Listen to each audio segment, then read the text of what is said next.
What is up, guys? Welcome back to the channel. My name is Ryan. I'm glad you're here. Tonight we're going to talk about what happened to the Nova at LS Fest.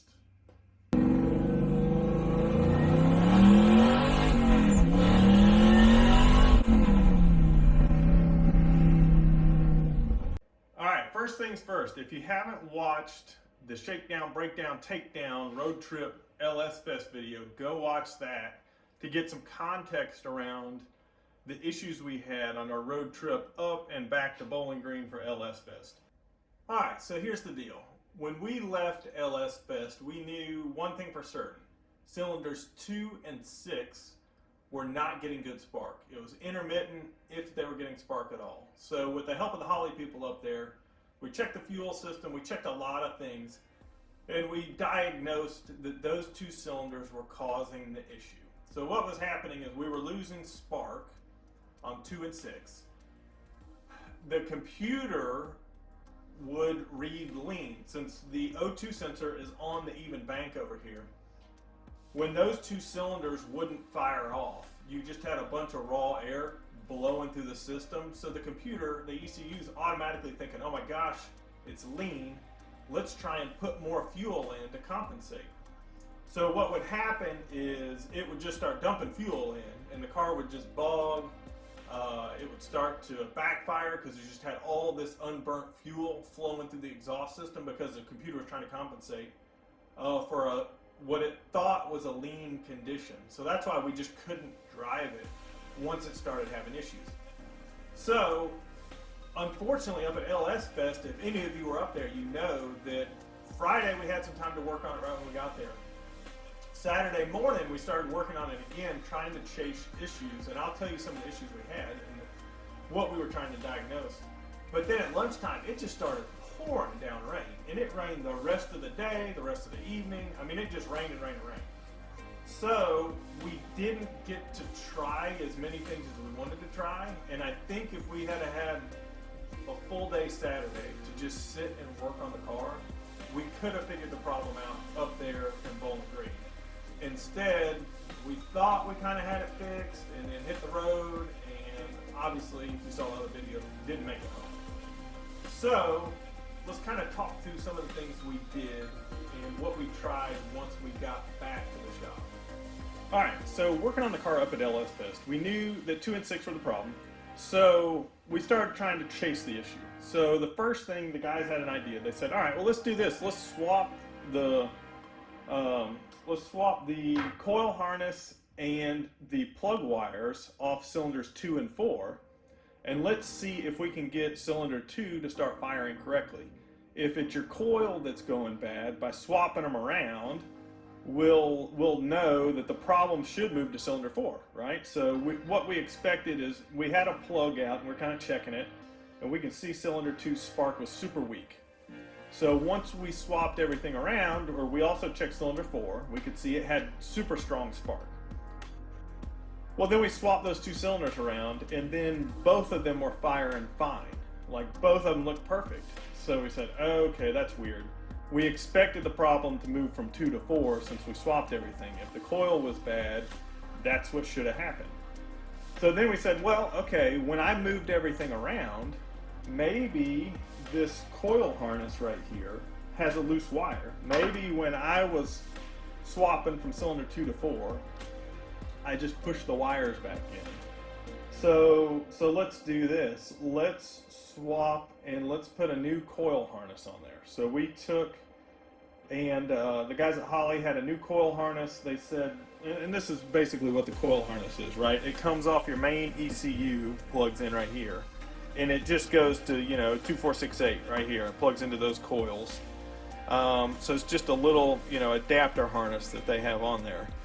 And we said, all right, maybe one of these wires. So we threw a new coil harness on there, and we said, let's do this. Let's throw that harness on there, and then let's go drive the car and see if we still have the issue or not, because we're getting strong spark now. We checked that, and the spark looked good. So that's when the bottom fell out. That's when it started raining. That's all we got to do on Saturday after we had checked a bunch of other stuff, looking at fuel and also checking injectors and pulse width on those and everything like that. But Saturday we finally figured out, it is spark, so that's what we got done, and that's when it started raining. So we went out Saturday night. We had to drive back to the hotel anyway, and drove around for like 45 minutes with no issues. So we said, great, that was the problem. It was this coil harness the whole time, no issues. Of course, hit the road Saturday, you guys saw the video, and we broke down on the way home, same issues still going on. So when we got back to Georgia, the first thing I did was change both coil harnesses, okay? So now we've got 2 brand new coil harnesses. So we know that those are good. Next thing is Southeast Speed Shop had some extra coils laying around. So they hooked me up, and I've actually got 8 of them. The other 4 are in the shop over there. So here's 4 of them, right? So we hooked all 8 of these, they're used coils, but different coils up. We said, all right, we're gonna go drive around with 8 different coils. We've got the 2 new coil harnesses on the even and odd side. So we've got new harnesses, new coils. Let's see what the car's doing. And so let's cut back to that video. That was actually a few weeks ago, and I'll let you guys see that real quick. All right, what's up guys? So been working on my issue here tonight, and basically went for a drive, and we drove for about an hour trying to see if we could get the car to act up again. And what we've got set up here, if you can see it, is we've got all the coils mounted down here. So I got 2 sets of coils down here. The Southeast Speed Shop Trent let me borrow, and I'm actually running the cars off of these coils right now. Got a flashlight in here somewhere. I got on it a little bit, so it's all the way. But anyway, got the coils set up in here, and that's what I'm running on right now. And I've got the laptop up here, data logging everything as I drive around, and just trying to get the car to act up again, see if anything's going wrong, see if we've fixed it, and I think we have. I hate to even say that, but this is what we're doing tonight, trying to get it act up again, and just driving around, putting some miles on it to see if what we've done has fixed the issue. Okay, so car's running good. There's one other part that I replaced before we went out driving. I said, you know what? Cylinders 2, cylinder 6, they're the issues. Let me go ahead and replace cylinder number 2's spark plug wire. Let me just build a new one, just rule that out as well. I didn't do it on cylinder 6, I just did it on 2. And that is the issue. That was the issue. And I'll show you guys right here. So I went down to Summit and picked up some more spark plug wire. I already had the terminal ends for the coils, so I already had a pack of these. And I had to buy some spark plug boot ends, some of the silicone terminal ends for the spark plugs. So I picked all this up and I built a new plug wire for cylinder number 2.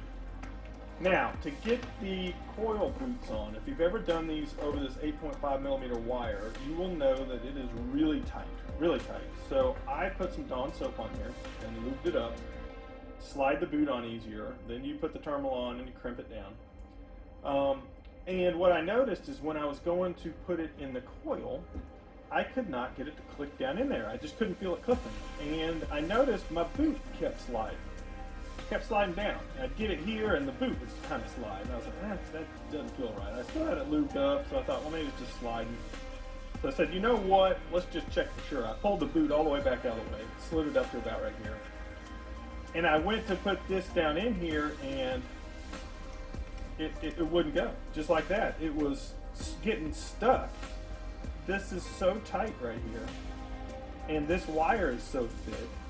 And to be quite frank, I didn't have a great crimp on here. And if you do not have a perfect crimp, even if you do have a perfect crimp, you can see this one is actually not attached really. I just slid it in here. But this one's pretty tight around the plug wire, pretty snug, and it will not go down in the hole.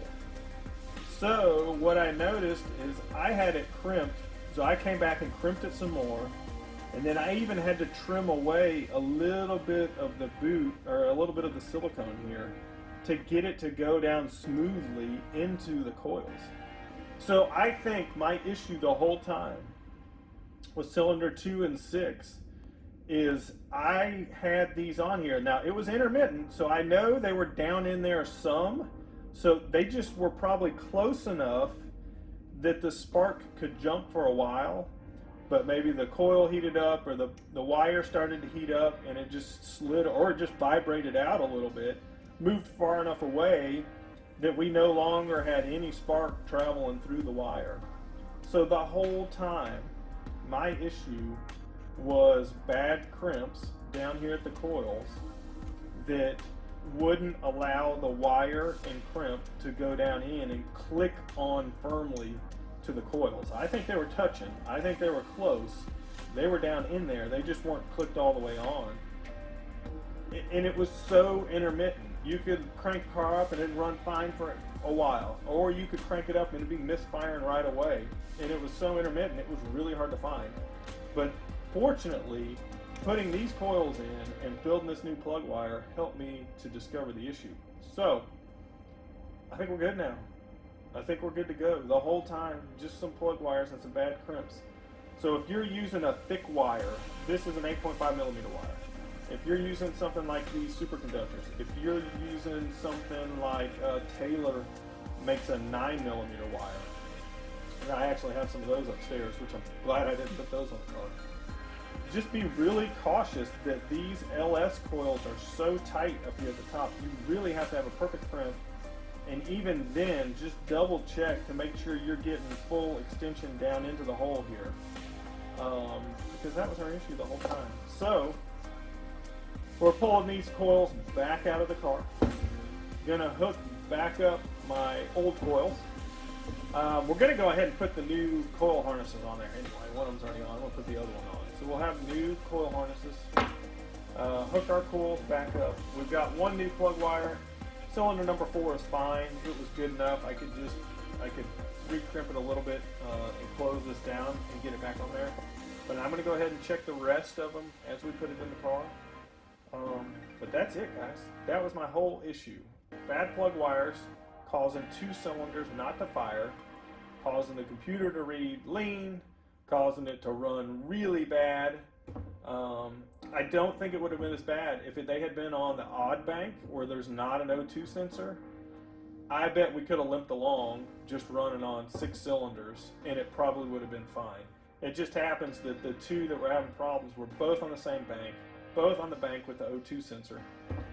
And that was it, man. So this is straight up on me.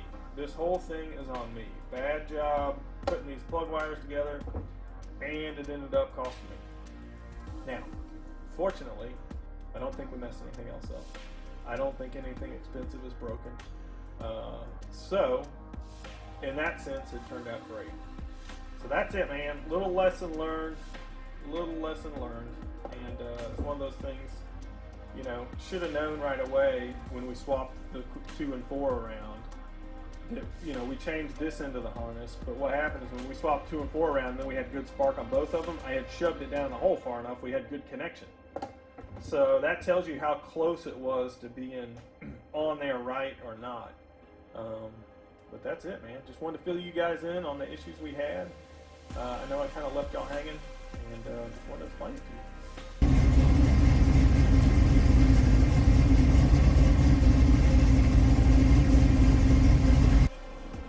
It's a new animal, guys. The car is running fantastic. We're out here driving around today. Really running good. Feeling real good today. I can't drive and hold the camera at the same time, but feels like a new animal. Getting everything fixed on it. Running like it really hasn't run yet.